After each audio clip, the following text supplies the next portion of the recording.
Hi friends, welcome back to my channel. ఈరోజు తాటి ముంజలతో పాయసం ఎలా ప్రిపేర్ చేసుకోవాలో చూపిస్తాను.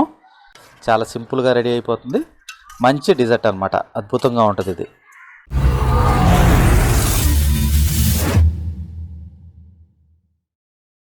ముందుగా స్టవ్ ఆన్ చేసుకుని ఒక పావు లీటర్ పాలు కాగబెట్టుకోవాలన్నమాట. పాలు మసులుతున్నాయి కదండి, ఈ స్టేజ్లో పంచదార యాడ్ చేసుకుందాం. ఇది 2 టేబుల్ స్పూన్ పంచదార, పావు లీటర్ పాలకి 2 టేబుల్ స్పూన్ పంచదార, 2 యాలక్కాయలు క్రష్ చేసుకున్నాయి వేసేసుకుని ఒక్కసారి అలా కలిపేసుకున్న తర్వాత ఒక 2 సెకండ్లు కాగిన తర్వాత స్టవ్ ఆఫ్ చేసేసి ఈ పాలని చల్లారబెట్టుకుందాం. ముందుగా ఈ ముంజల్ని చక్కగా దీనిపైన ఉన్న తోలుని ఒలిసి పక్కన పెట్టుకోవాలన్నమాట.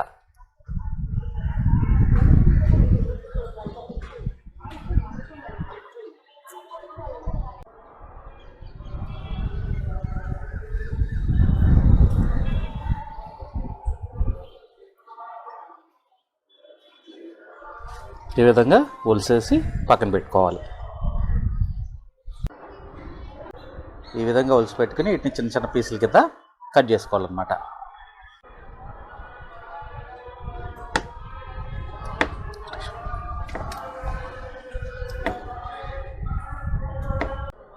దీన్ని ఈ విధంగా చిన్న చిన్న ముక్కల కింద కోసేసుకోవాలన్నమాట.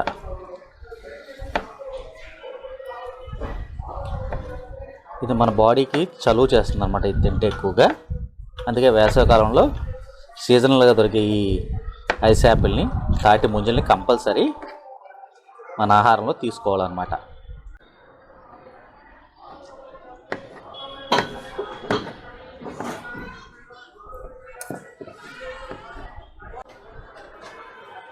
ఈ విధంగా కట్ చేసేసుకుని వీటిని చక్కగా ఒక బౌల్లో తీసుకోండి.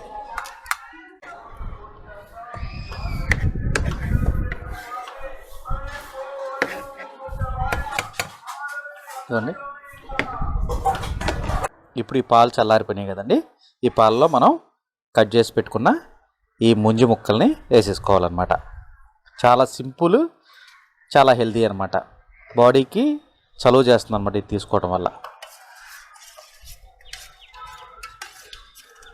ఇందులో ఏమన్నా మీరు డ్రై ఫ్రూట్స్ ఉంటే వేసుకోవచ్చు. మా దగ్గర కాజు బాదం పౌడర్ ఉంది, ఆ పౌడర్ వేసుకున్నాం. ఇది చాలా బాగుంటుంది అనమాట. తాటి ముంజల పాయసం అనమాట. ఇది చాలా సింపుల్గా రెడీ అయిపోతుంది. మంచి డిజర్ట్ అనమాట, అద్భుతంగా ఉంటుంది ఇది.